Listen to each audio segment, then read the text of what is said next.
How to add multiple photos to Instagram story. Hey guys, welcome to the channel. So if you want to add multiple photos to your Instagram story at once, what you're simply gonna do is first open Instagram on your device. Now, in the top left corner of your screen, you can see your profile's logo. Click on it.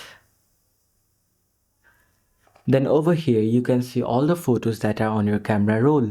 Now if you try to keep the story for multiple photos and click on one of them, then it will be like this and you cannot add other photos over here. So if you want to add multiple photos, what you're simply going to do is over here you can see a small option, and if you click on it, then you can select multiple photos. Now just select the photos you want to add, then click on next.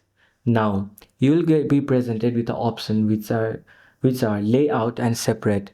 If you go to layout, all the photos will be presented in a single page, whereas if you go to separate, all the photos will be posted separately. So just select one. I'm going to select layout, and now from here you can either keep the texts, or you can add some emojis, or you can add music to your song.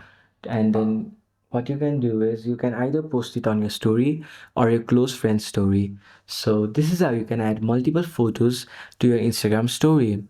So hope you liked it. Thank you for watching until the end of the video, and see you in the next one.